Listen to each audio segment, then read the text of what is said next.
ईश्वर हम सबके भीतर सुना होगा, लोग कहते हैं भगवान सबके भीतर है, अंदर है, सुना होगा ना आपने। अब अंदर में किस अंग में है कोई बता सकता है? यहाँ पर है कि यहाँ पर है कि गले में है कि खोपड़ी में है कि पेट में है कि पीठ में है? कहाँ भगवान? लोग ये बस कहते हैं भगवान भीतर है। अब भीतर कहाँ है ये भी तो कोई बताए। आज तक किसी ने बताया कि भीतर है तो सही, पर कहाँ है? हम आपको बताते हैं कि भीतर है भगवान, पर कहाँ है वो भी आपको बताते हैं। ईश्वर आपके भीतर है, कहाँ, किस अंग में? बोले आपके भीतर जो वाणी है। कौन सी वाणी? सत्य वाणी, सत्य वचन। आपके भीतर जो सत्य है, आप अकेले में भी गलत नहीं सोचते, गलत नहीं करते। आप अकेले में हैं और आपके सामने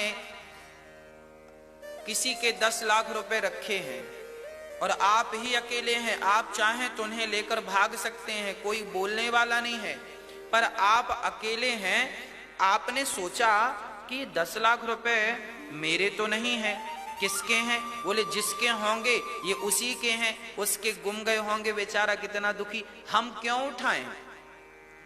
आप थोड़ी देर विचार करेंगे, ये 10 लाख रुपए पड़े हैं, उठाएं कि ना उठाएं? आप अपने आप से पूछेंगे उठाएं कि नहीं उठाएं।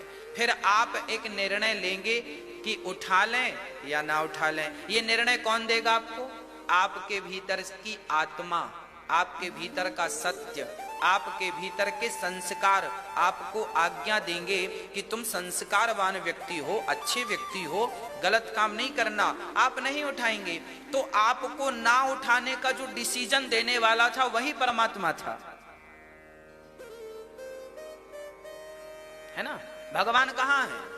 यही तो ईश्वर है। अब आप सबके साथ ये घटनाएं घटती हैं। आपने मुझे गाली दी, बहुत सारी गालियां दी, 10-20 गालियां दी।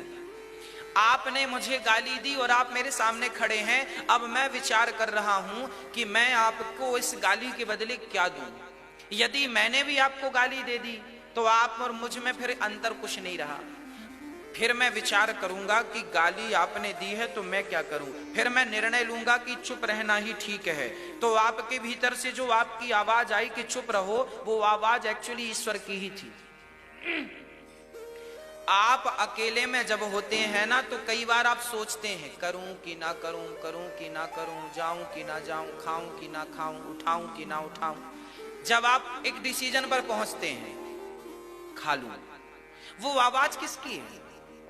वो डिसीजन, आपके जीवन में डिसीजन देने वाला कौन है?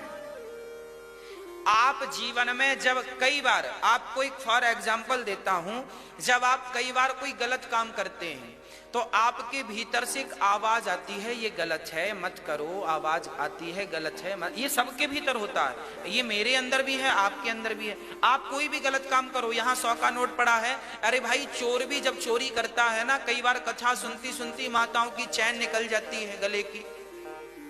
कुछ गलत लोग प्रवेश कर जाते हैं तो चैन वैन उतार लेते हैं, गले से तोड़ लेते हैं। तो वो चोर जो है, वो चोर जब पहली बार चोरी करने जाता है तो उसके भीतर से भी एक आवाज आती है कि बेटा तू ये गलत कर रहा है, पर वो अपने भीतर की आवाज को दबा देता है और चोरी कर लेता है। फिर दूसरी बार चोरी करता है, फिर तीसरी बार चोरी करता है, फिर अंदर से जो आवाज आती थी वो आनी बंद हो जाती, क्योंकि अब आदी हो गया। तो जो अंदर की आवाज थी कि ये गलत है मत कर, वो आवाज किसकी थी? तुम्हें परमात्मा ही तो गलत रास्ते पे जाने से रोक रहा था, वो आवाज ही तो परमात्मा की थी। उस आवाज को तुमने पहचाना नहीं, उसको महत्व दिया नहीं, बाद में ठोकर लग गई। आप सब कोई गलत काम करते हैं। आप सब स्त्री हो पुरुष हो कोई भी हो, आपके जीवन में जब आपने कभी कोई गलत डिसीजन लिया होगा तो आपको उस डिसीजन के पहले एक आवाज आई होगी कि ये गलत है। आपने पहचाना नहीं, समझा नहीं, गलत रास्ते पर चले गए। अब पश्चाताप करने से क्या फायदा? तो परमात्मा जो भीतर है वो आवाज के रूप में ईश्वर स्थापित है। एक सही निर्णय देने वाला परमात्मा ही है। आपकी वाणी से जो सत्य निकलता है, सत्य बोलने की जो सामर्थ्यता आपके भीतर है, वो सामर्थ्यता देने वाला परमात्मा है। जिसके भीतर वो परमात्मा तत्व कम होता है, वो गलत रास्ते पर चले जाते हैं। जिसके भीतर का परमात्मा स्ट्रांग है, हमारे भीतर देखिए क्या होता है, किसी के जो सत्य के मार्ग पर है, संस्कारी है, उसके भीतर भी आवाज आती है कि ये गलत है, वो समझ लेता है ये गलत है, नहीं करना। पर कुछ लोगों की आवाज आती तो है कि ये गलत है, पर नहीं मानते, कर लेते हैं। क्यों कर लिया? उसने परमात्मा की आवाज क्यों नहीं मानी? क्योंकि उसके भीतर बुराइयां अधिक थी, तो न बुराइयों का बोलबाला चल गया। आपके भीतर अच्छाई थी, तो आपकी अच्छाइयों ने बुरे मार्ग में नहीं जाने दिया। हाँ,